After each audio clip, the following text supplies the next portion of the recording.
What you talked about of the uncertainty is that's life. That's humans. That's the wealth journey. That's your life journey. Our businesses are the same. And when you can relate that to a client that we're all in this thing together, trying to figure out life and just get to the end of whatever the end is for you, as opposed to, no, we do it this way. This is what you're Right. told to do. If you don't do it this way, then, move on. You're listening to The Uncertainty Edge, the show about the art and science of moving forward when the path isn't clear. I'm your host, Sam Sivarajan. Each episode, I sit down with leaders, advisors, and thinkers to explore how they navigate uncertainty, make better decisions, and stay focused in a world that rarely cooperates. Together, we'll look for the clarity hidden inside uncertainty.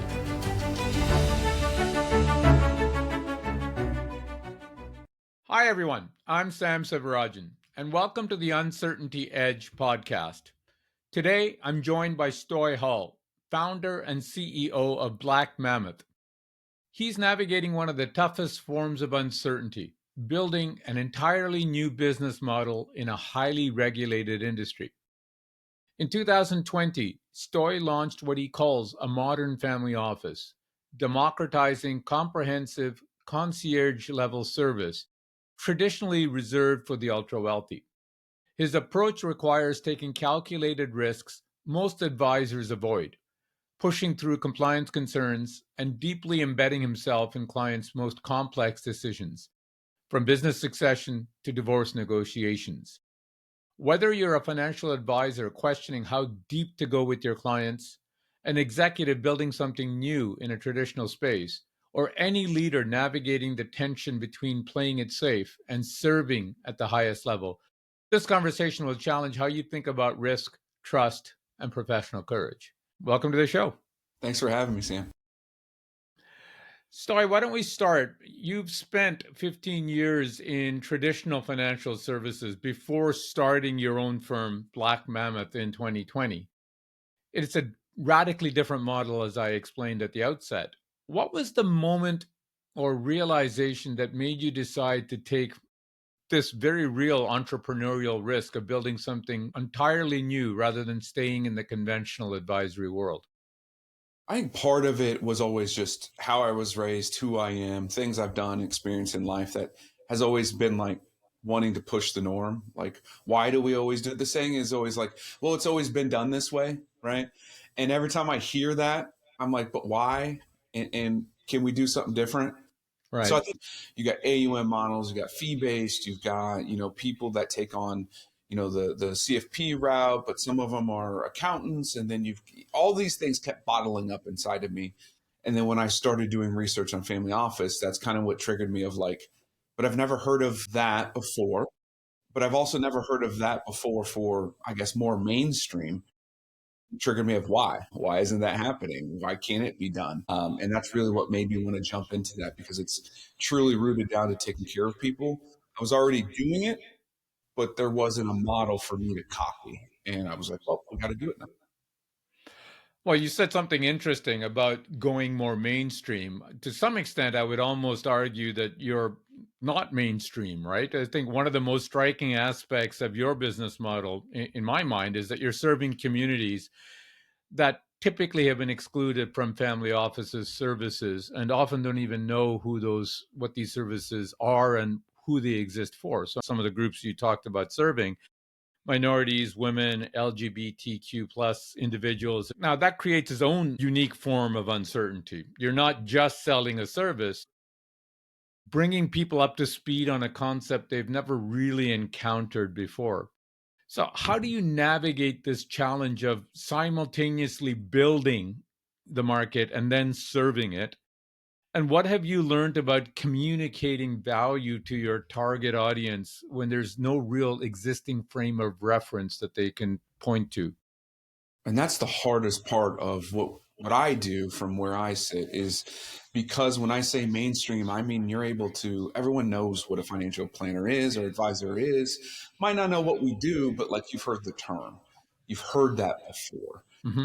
You've heard all of those things, but we've never heard family office or modern family office. So trying to make those mainstream and a household name where you kind of know what it is or at least will take that step further, has been the hardest. And the reason for that is because a lot of people might have heard of a financial planner advisor. We still don't know as a community what that is, right? How many different definitions do we have of advisors and planners, et cetera? And how many different service models do they even have, right?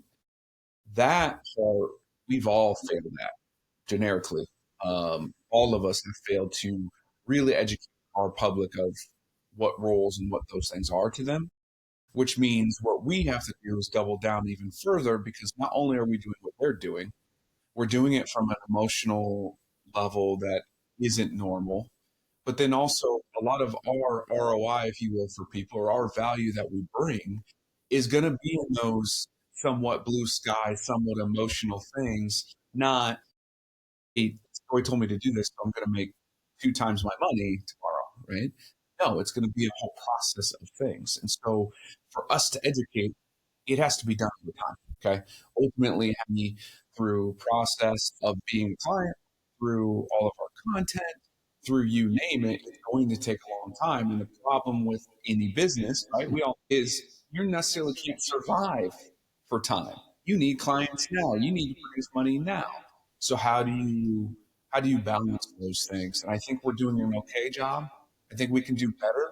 But ultimately, what we're doing is we're sacrificing the getting clients and money now for the longevity of everyone. So when it becomes a norm, when it becomes something, we're going to be the ones leading through that charge. And I think in any industry, any market, the person or the concept that comes to market first usually isn't the one that's the most profitable. It's usually the second or the third's behind it. And that's kind of how we envision what we're doing right now is we're leading that charge so others can come in and support the clients that need. The idea of support resonates with me, and you pointed to the fact that there is always this element of educating your clientele on what it is that you do. I think you're right. I mean, whether it's a traditional advisor or a traditional CFP or financial planner, even within that there is variations on the service model, what you do and you don't do. And I think the family office concept is takes that even one step further, because it is very bespoke and custom, even in the traditional, call it the family office model for ultra wealthy clients. Are you walking their dog? Are you providing, call it, concierge service as opposed to advisory services? There is a very much of a process that you're educating the client, very much of a process of saying, yes, we do this, no, we don't do this, etc. I think that's difficult enough in a market that is shopping around for family office services and has a certain degree of awareness of what is within the realm of offerings. I think it adds a whole different layer of complexity to take it to somebody that is saying, okay, this is what we can do, and we can tailor it, which is what I understand that you do. We can tailor it to your specific needs. So it isn't an off the shelf type of model that you could say, this is what we do, etc. You're actually working with each client to kind of identify what is it that they need, what is it that you can offer, and how are you going to position that? How are you going to charge for it? How are you going to deliver for it? Can you walk us through a little bit of that evolution and that process, and that everything from it's a big question, but everything from how do you identify a target client, to how do you position your offering, to how do you tailor it, and how do you deliver it? Yeah.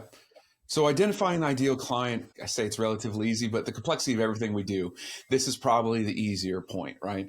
And that is minority, really just a business owner in general that falls within our niche. That isn't necessarily the startup. We can help with them, but it's not an ideal stretch for us. For us, it's that business owner who's sitting there going, man, I wear a lot of hats. I got to make decisions on payroll, HR, business dev, my accounting stuff. I got to take care of my taxes. Oh, by the way, I still have a personal life and personal goals, right? It's that business owner who's like, oh man, I've got all this stuff. I'm balancing all these plates, but I want to grow my business too. And I can't grow my business if I'm doing all these plates. And to be fair, no one really can. That's very hard to do.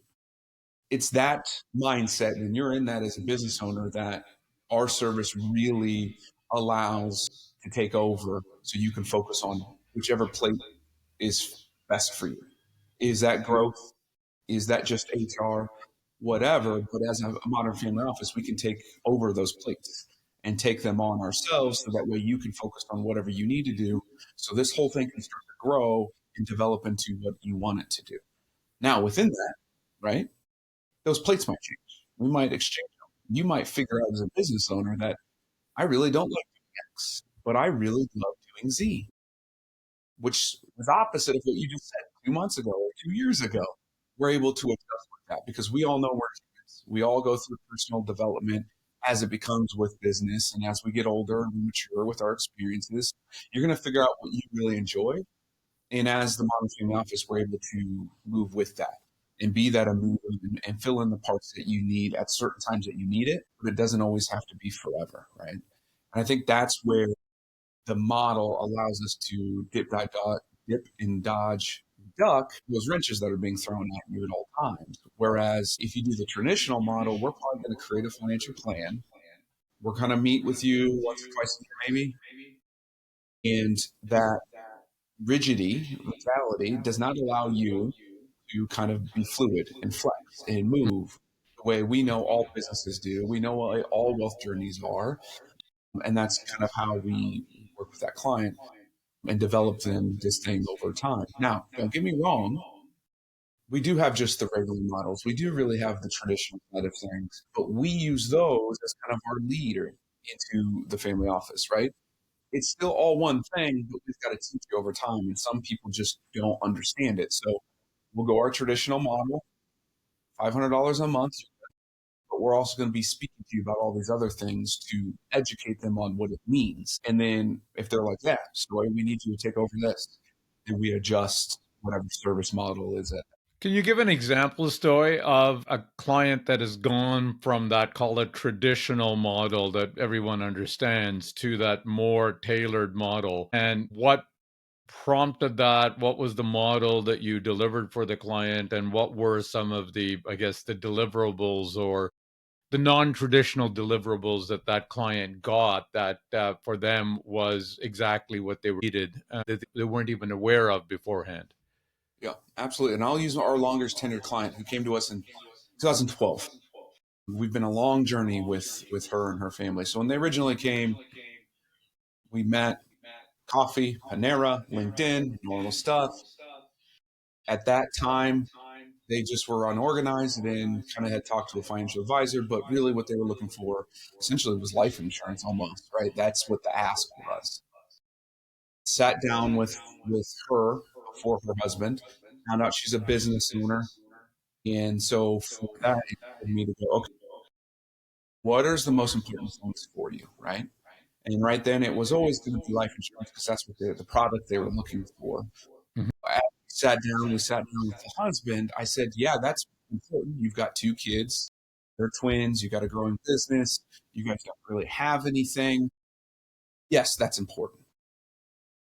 But I asked her, who helps you make decisions when it comes to your hiring and firing? How are you guys doing your taxes? It looks like because you're a business owner and over here you're a scientist who makes a really good W-2. How's your tax bill every year? You got two kids who I think at that point they were 14. So college coming up. What have you done for that? On top of that, you don't have any disability. Your office is out of your home, which is perfectly fine. But you guys also haven't traveled on vacation in 2 or 3 years, right? That's what you told me. And so as I'm asking all these questions, coming to realize that she's saying no to most of all of these, right? We don't have this. We've thought about this. We haven't done that. So we started with, hey, I'm going to create a financial plan that I want you guys to follow, and we'll meet once a quarter. So it came down to the fact that no matter what, they wanted life insurance. We got the life insurance done. We created a plan based on their budget, things that they've done and accomplished. We meet again after that. Technically, it was 2 quarters later, and we go through the thing again. They hadn't done anything. They hadn't addressed any of their disability insurance. They hadn't addressed the tax cost question, Mhm. will trust. None of those things were accomplished. And I had asked, why not? And the answer to most everyone is always going to be, well, we didn't have time, right? Or I forgot about it. I put it on the back burner. We didn't have time to do it then. And I was like, well, what if my team can lead the charge for you in those categories? We'll make sure to have the communication with you so we can get the wills and trust and that stuff done. We'll make sure that your financials and conversation with taxes are being communicated and done. We can make sure that we do these things. What if a team could handle those things for you? She was like, well, that's fantastic. Here you go, off and run, right? And I was like, whoa, there's a lot of questions in between there. Knew that she couldn't do it because it's already been proven that they were failing, right? Quotes, the plan that was in place for them to begin with. And from there, the initial handover was we met with them, helped get with an attorney, helped get the estate planning done. We were working with a different accountant at that time, but they were doing internal books, which aren't good. So then we took over the bookkeeping. I'm fast forwarding because they've been with me for 13 years now. Mhm. Ended up handling and being taking over the CFO role. So I meet with her and the team monthly on financials. We text every other day or every day possible. We are helping with the hiring and firing. They've also decided a few years ago that they were moving from the state of Iowa to the state of Florida. So we had to get a lender to buy a property down there. Mhm. Turned their current living facility in Iowa into a rental. So now we need a new LLC to run that as a rental business. We help manage that rental business. In Florida, we need to domesticate the business because Florida doesn't have state income tax. So again, we have to get that registered, work with an attorney, vetted attorneys there. And as of the last 12 months, they decided that they wanted to go through a divorce. Well, since we're in the middle, we know both sides, we're able to not have to have both sides hire an attorney. They work very, very well together. We manifested a split with the attorneys in Florida to make sure that it was expedited. This is what they wanted. Their agreement was signed, and now we're able to operate both of them simultaneously and helping them through that situation. So, as you can see, and I know there's more details to that, everybody who's listening, I don't want to ramble on for 30 minutes. As you can see, we went from a family and a business owner that just needed one product to ask if someone could take some of that weight off, would you want it? Most of us are always going to say yes because we, Mhm. and then it just develops over time depending on what's going on with what their family's doing, their business is doing, and end up today. Yeah, sadly they went through a divorce, but they're both in really good spots, and we're operating really good. And this is kind of where we sit today. I want to dive into that specific situation a bit more deeply in 1 second, but I want to ask you a question first, and that is this idea of being able to take things off clients' plate and to be able to handle it. I think sounds great, but it requires bringing in-house somehow skills and capabilities and experience to be able to handle these kind of responsibilities. And it's a chicken and egg story, right? You need to sort of have it experienced before you get the clients. How do you manage that? How do you make sure that you have the talent available and the skill set available to be able to take on some of these kind of requests that may be esoteric? And you don't know because every situation is a bit more tailored. You don't know what the ask is going to be. How do you have the right talent on board to be able to say yes to these things? And I believe that's where the modern comes into the traditional family office sense. The multifamily office, whatever you want to call it, is I'm able to see a client, talk through, figure out what we think is going to happen. Even if we don't know and it pops up in the middle of planning or the middle of a day, I'm able to then reach into my network. That's what I do a lot of. My job is to reach out to other experts in different fields that have different experiences. So I have them ready, available to, if a situation pops up, I can go ahead and call them and say, Sam, remember that scenario that you ran Mhm. through? Said this is what you work with. I've got one. This is my client. This is what's going through. Does that fit what we were talking about? And you're going to say, yeah, that does. I'm going to have a couple of you, no matter what situation's going on, so I can make sure that that fits who my client is, right? That they can vibe with, but also ultimately that transaction or that situation can be handled by whom they are. Now, why is that different or than the traditional side? Well, the traditional side is going to have that in-house. They're going to pay that staff, have them on salary, and they've got to learn and figure it out. Well, I didn't want to have that expense. And I know that I'm going to have clients that are from all the different ways of life. So it's a lot easier for me to then go vet people out, get that transaction done, and oversee that entire situation. Then my internal team can learn from all of that. And if we learn that, oh, we can handle that in house, then we do.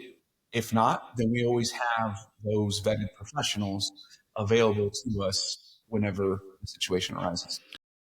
I think that makes sense. That's taking the traditional COI model and sort of making it an extended team. How do you ensure, I guess, seamless delivery because it's your name, it's your reputation? How do you make sure that there's the right flow of information between, call it, if you want it, and for lack of a better term, Stoy, I'll use you as a GP, the general practitioner, from a family doctor point of view. You're bringing in the specialist. The way it works well in medicine is that they, whatever the test that the specialists run or whatever protocols they put you through, it's fed back to the family doctor so that the family doctor has an overall profile. How are you making sure that in your world, those practitioners, specialists that you're bringing onto the relationship team, that there's that seamless communication so that the client is getting what they want, but B, you're being seen as the person that has stick handled the situation well to give an overall positive experience for the client? First of all, love that analogy. I might have to be stealing that one. But as the GP and let me, it's grown as it started. Right when I started, it was a lot of trust with the networks that were really doing it for my business. If I fast forward to where we're at now, I have a lot of that knowledge now, so I can kind of cut through some of that. Ultimately, I'm in all of those meetings. I'm leading those meetings. Those meetings do not occur without Stoy being involved, right? It is not a situation that everyone's used to with COIs of, here is Sam's card. Why don't you go call him? He's going to help you with this situation. I've already talked to you a little bit about it, but go get it done, client, right? They're ready for it. No, we've already established what we need done. I already know most of the paperwork or have it filled out or at least have the details because I've already worked with you or vetted you out, Sam. And then when we have our joint meeting with the client, you come in, you've already been abreast to what's going on, and then you just need to finalize whatever things that you need for your own documentation. I'm there for the safety of my client to oversee everything's going the way they want. I'm also there to ask the questions that maybe they forgot to, they got nervous not to, or didn't know to ask, and then we make that collective decision together. So how we make sure and ensure that it's there. Now the follow up to that, everyone's going to be like, well, you can't duplicate that many times. Yeah, I know. We can only have 30, 40 clients because one, I'm only me, and that part is not duplicatable yet. But also, I don't want to do it for 100 clients. Right. Besides time, I have so much time invested into the relationship that I know how they operate and how they work. So we can be ahead of the charge. And you just can't do that if you have that many clients. So that's how we operate and how we get through that. And then as you grow and get into that, your knowledge goes up. And so you can cut through a lot of the red tape and the red flags that you would see. Interesting. Now, I want to go back to that client situation that you are talking about, the divorce you've described, and that example is a perfect one, as your model is being very deeply embedded in your clients' lives. Whether you're sitting in on the business succession meetings, divorce negotiations, stepping in as CFO as needed. Many advisors would see this as being too risky from a compliance and a liability standpoint. How do you think about risk differently than most advisors? Maybe you use this divorce negotiations example to make your point. And for the leaders that are listening to this conversation who face similar tensions between serving deeply but protecting themselves, what framework do you use to decide when you're going to lean in versus when you're going to pull back? I truly believe it is my duty of care to my clients to do what is best for them at whatever basically costs to a degree. And if we're going to use the divorce as an example, everyone who's dealt with a divorce or knows of them knows it's very, very expensive, mainly because of attorney's fees, right? Mm-hmm. They're always fighting over one thing or another. But most of that comes from the fact that the attorneys have to now learn everything about you. Tip to tail, they're going to ask everything. They're going to go through every financial document and do all of those things. Attorneys aren't trained in financial. Let's be real. So they pass it off onto some type of pair, right? And Mm-hmm. so down the line. Now they have to be tasked with figuring all of that out. The hours and times it takes for them to even look at you from a financial perspective already costs thousands of dollars. Whereas if we're there, we already know them. We already know how you operate. We already know what the problem is and why you're getting divorced. We've already spoke to both of you, most likely on both scenarios, and we both know that you want what's best for the family as a whole. So I can determine the plan, financial plan that is, and split things accordingly to exactly how I know you both would want. If I do that, which we did, then it's not a matter of we're fighting over those things. It's just now more of an emotional divorce. Obviously, I'm not going to say that I'm a licensed therapist to help with that. We do have those and we'll bring those on to help. But now we've removed that cost, the time, and everything that comes to from the financial perspective, where they can now work on either themselves or work through whatever situation that needs to be. It didn't happen. We already have everything agreed upon. It's already been set on. Insert in because of the state side to finalize, right? That to me feels like that's my duty. I'm already deep into everything. I need to help you see it through because I know exactly who you are. I know what your guys' goals are. And if I would allow someone to come in, are they going to do the right job? Are they going to do it for the right reasons? Or are they going to do it to make themselves more money? I don't know. I can't answer that. But I do and can answer the fact that we've already been through this thing for years together. We already know every moving part. You guys both already trust the living hell out of me. We've seen our kids grow up together. Why wouldn't you trust that person more so? Right? So for me, it feels like a duty. It doesn't feel like that big of a risk or liability. Now, granted, yes, there's disclosures out the wazoo. Yes, we have custody rule. Yes, we get annually audited. We're going to follow all the legal things we need to do. But to me, that doesn't feel like a risk. It feels like I'm doing exactly what I'm supposed to be doing to help another human. I mean, intuitively, it makes sense. And to a large extent, this is what family offices kind of do. I think there is a part of me that says that, look, and let's keep with the divorce example. An amicable divorce is very rare. I mean, there's always a lot of animosity, and if you're caught in the middle, especially with both parties, there's always the risk, however remote, that they're going to want someone to blame down the road, that it wasn't a fair split, it wasn't this, it wasn't that, etc. Is that enter your mind at all, that you need to protect yourself, that down the road that somebody is going to turn around and say, well, Stoy, I should have had my own attorney, you advised against it, so I'm now coming after you? Yeah, absolutely. One, I didn't advise against getting their own attorney. I said you should. Okay. So they collectively got their own attorney.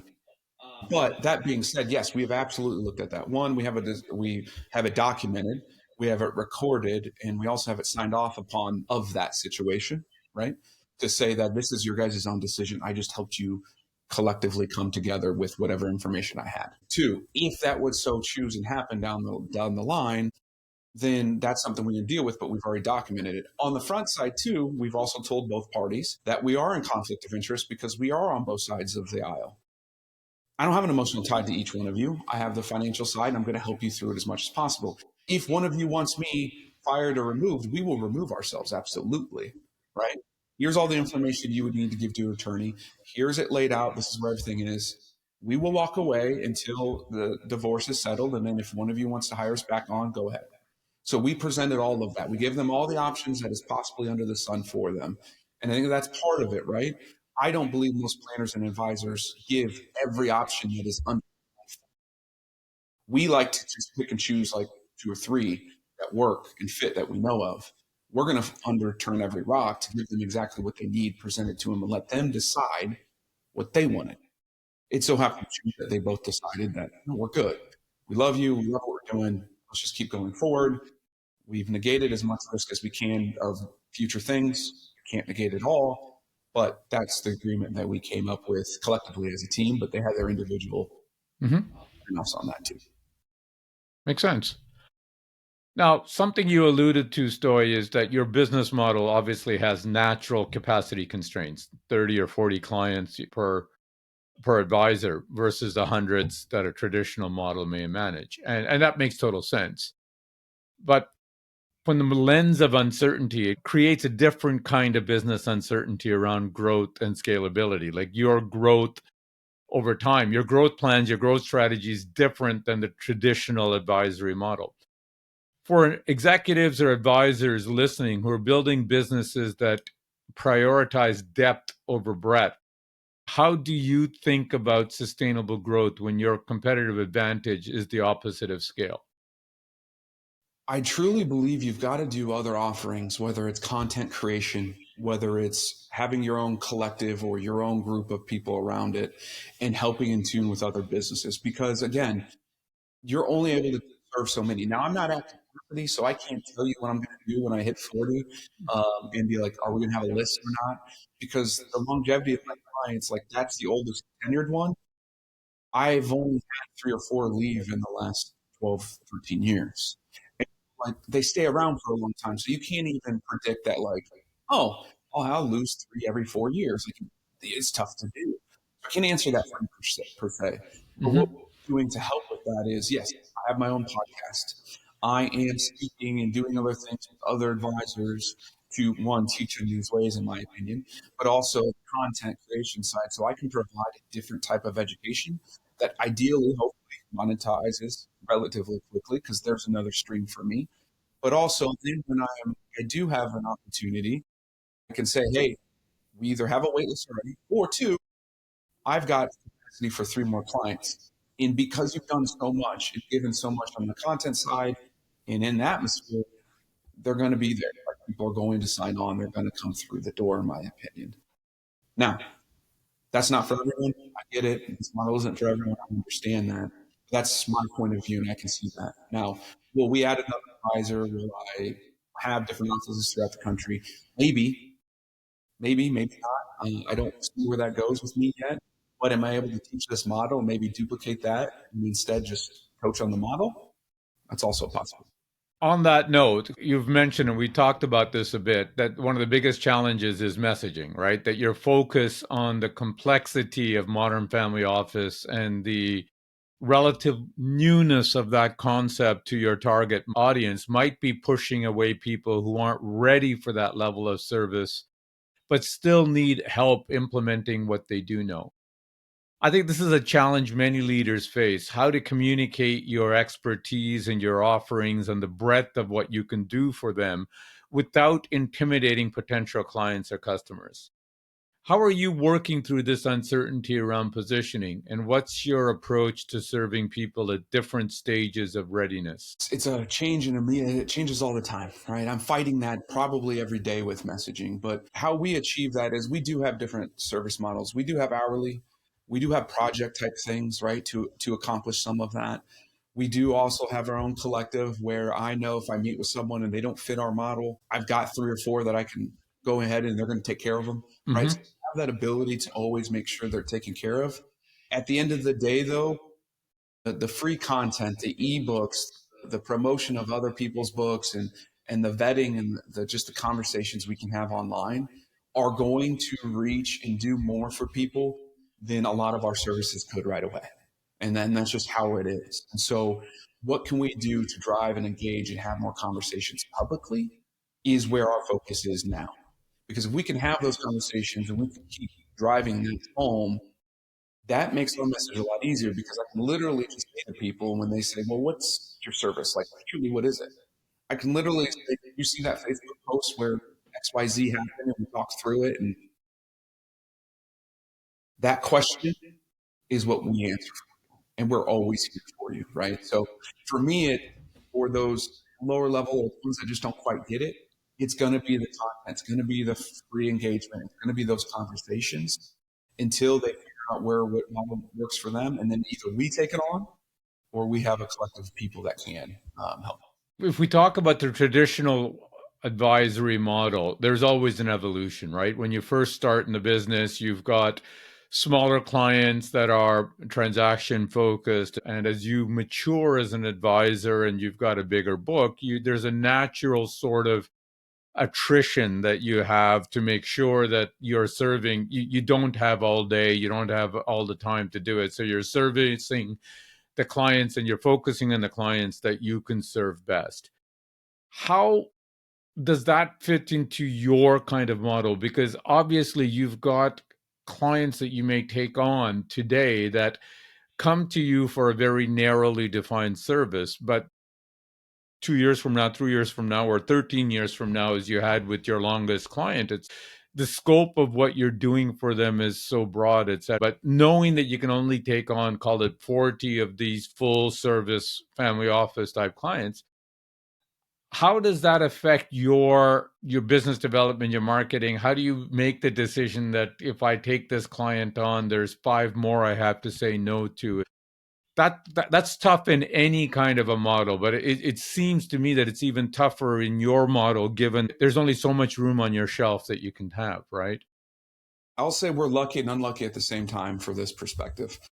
We are lucky because there isn't that many people who know what the model is that are just banging down the door to get it, right? I will say we're unlucky because we don't have that. So a lot of what happens right now is they end up becoming just the traditional model where we provide a financial plan. They might check in once or twice a year or every other year, and it's more project based. Our hands are off. A lot of people end up falling into that because that's what they're used to. That's what they know.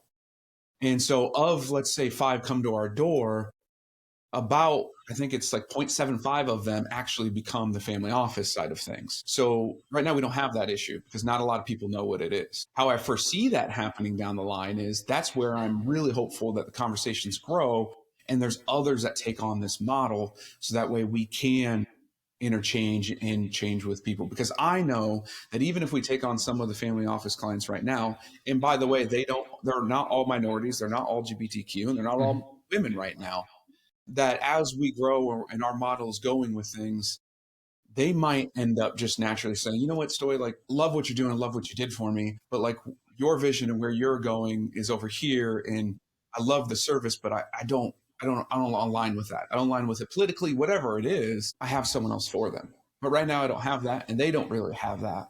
So we're in this thing kind of together until that happens. Now, I hope all of them stay with me and they don't have that conversation, right? But it's natural, and we have to recognize as humans that we have to have that. But right now, there is not that other side of it. And there isn't that where everyone knows what it is. So you don't have that issue of everyone come and knock on the door and you have to go, well, you're the shiny one. I want you over this one.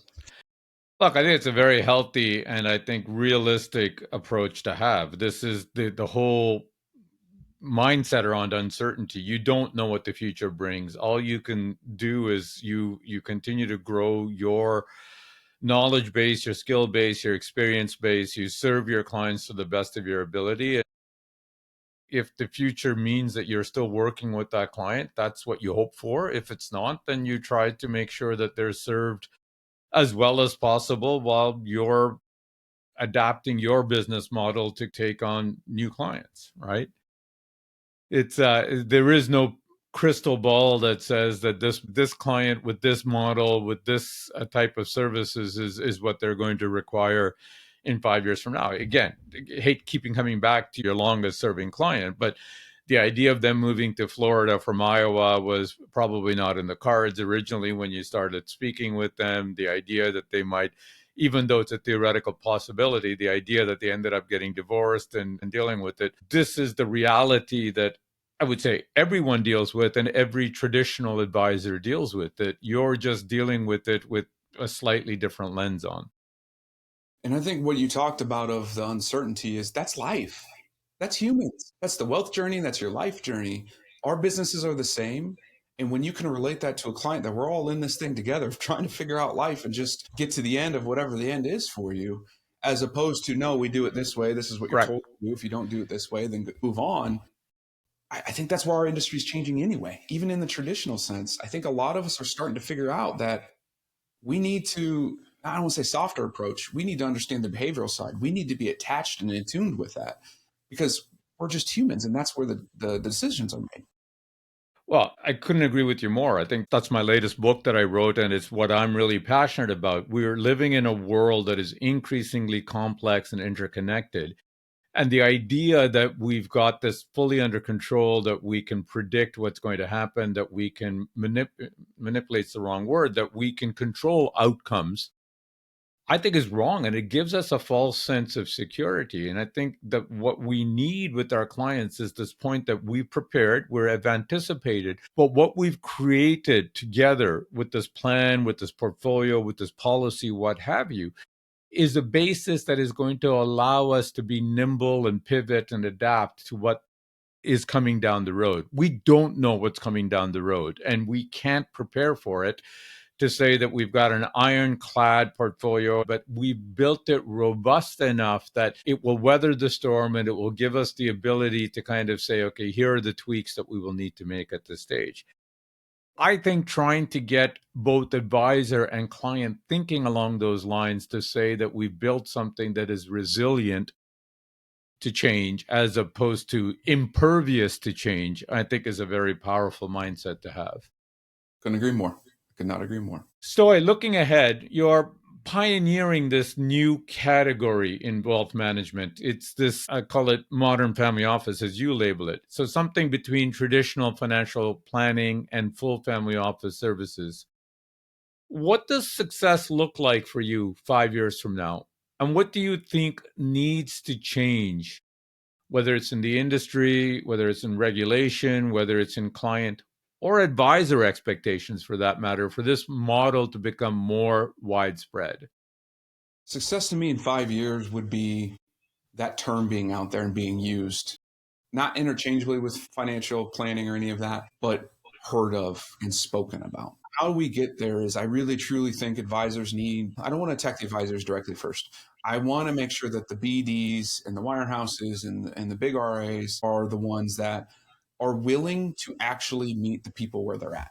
Let's get to the behavioral side. Let's take on quote unquote more risk for our firm so we can make sure that we are in tune with our clients and where they're going. Then it should whittle down to the advisors that are trained on that to really feel like they have that duty of care for their client to the degree at which doctors do. Now, I know it's not the same. It's my analogy. Sam brought it up earlier, so I'm running with it. Is that degree of care so that way you what's going on. If we can start those two things, we're going to be well on our way to whatever this future is. Is it the modern family office that I'm calling it? Don't know. Is it where financial planning should go and is probably already the scales moving that way? Yes, I inherently believe so. But the one key to this whole thing that I don't know how we're going to fix, I truly don't, and I'm going to say it right now, is we've got to get off our high horse with investments. Investments are not the quickest way to get rich. Investments are not the anything that you need to do with money. That is just a piece of your financial pie. And it's not a very big one either. Because if you can't have the proper decisions, the behaviorals, the decision making, everything in line to be flexible that we had just talked about, then you're not putting anything into the investments. So what does it matter? Why are we in the media and everywhere so in tune with what the markets are doing, what the next best investment is, cryptos, all of it? To me, that's all investing.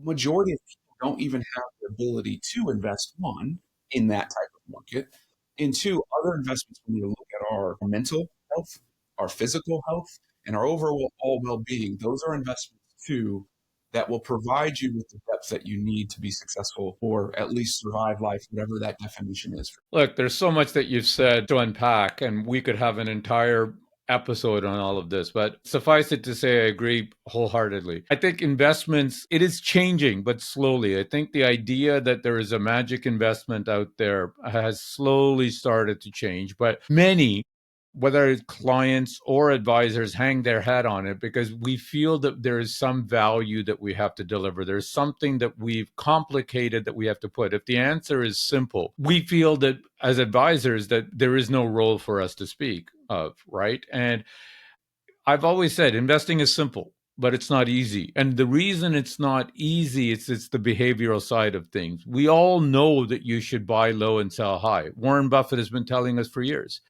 But 95% of investors can't do it. And it's got nothing to do with knowledge or intelligence or ability or anything else. It comes to the point that when push comes to shove, when you see everybody around you panicking and selling, you want to do the same.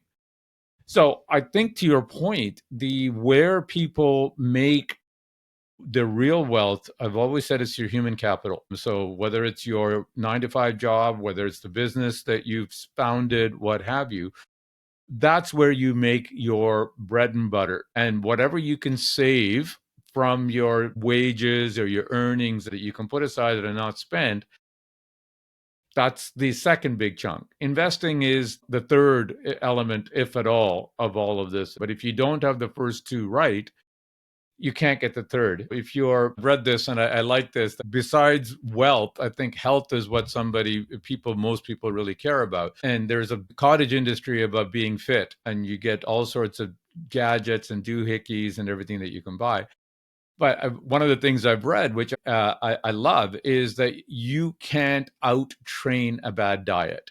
And that's just the reality of it. You can go to the gym 4 hours a day, but if you're eating junk food, all of that workout that you do isn't going to help. And I think it's the same metaphor or analogy that you apply in financial world. Like all of the investments, planning and strategy and tactics that you use cannot outdo proper spending and saving habits. And I think that is so crucial. And that's the behavioral side of it, as you're talking about.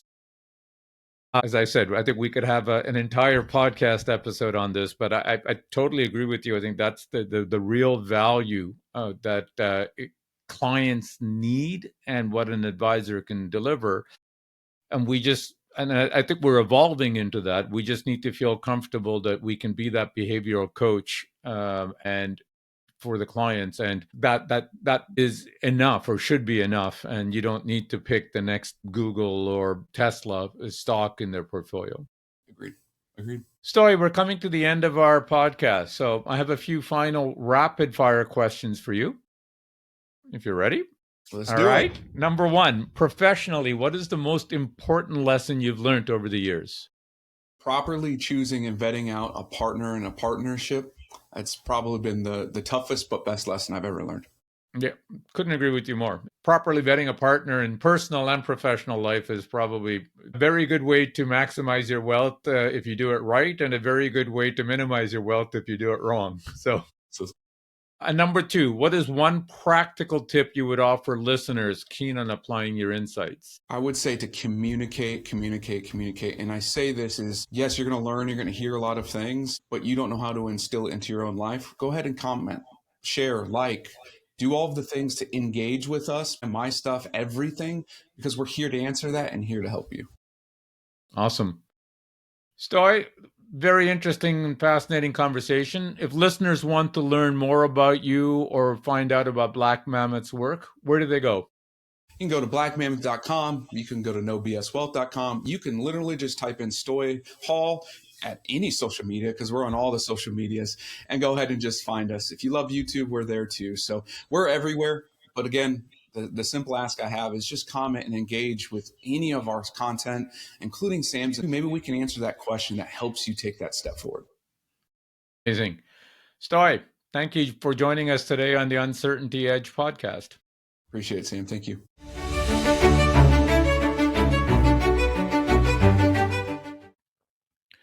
In this episode of the Uncertainty Edge, I spoke with Stoy Hall, founder and CEO of Black Mammoth, about what it truly means to serve clients at the highest level and the courage it takes to build a model most advisors won't attempt. Here are my 3 key takeaways. Number 1, depth over breadth is a competitive advantage. Stoy's modern family office model deliberately limits capacity to 30 to 40 clients so he can go genuinely deep, managing CFO responsibilities, sitting in on divorce negotiations, coordinating estate attorneys, and texting clients daily. That level of embeddedness isn't inefficiency, it's the product. For advisors questioning how deep to go with clients, Stoy's story is a compelling case that intimacy and trust, built over years, creates a kind of loyalty that no traditional model can replicate.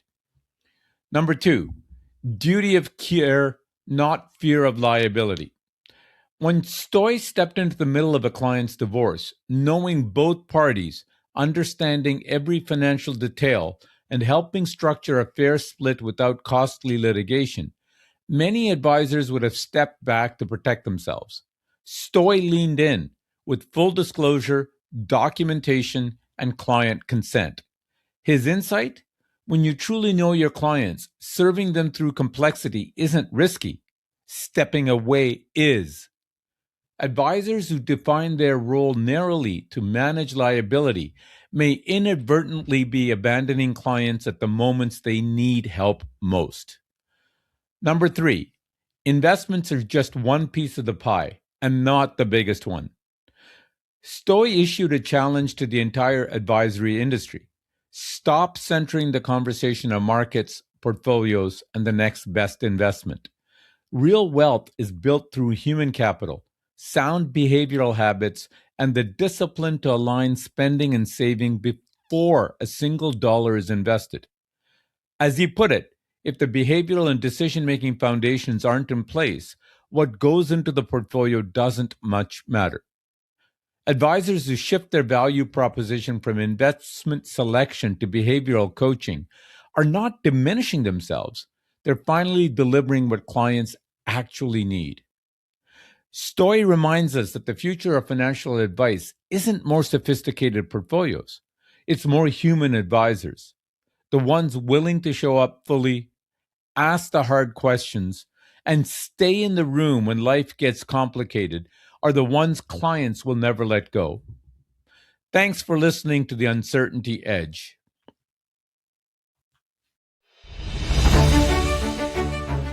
Thanks for listening to this episode of The Uncertainty Edge. If today's conversation sparked something, subscribe to the podcast so you don't miss an episode. You'll get practical tools, deeper insights, and new episodes every other Tuesday. Please leave a review wherever you get your podcasts. And you can also subscribe to the newsletter at theuncertaintyedge.com.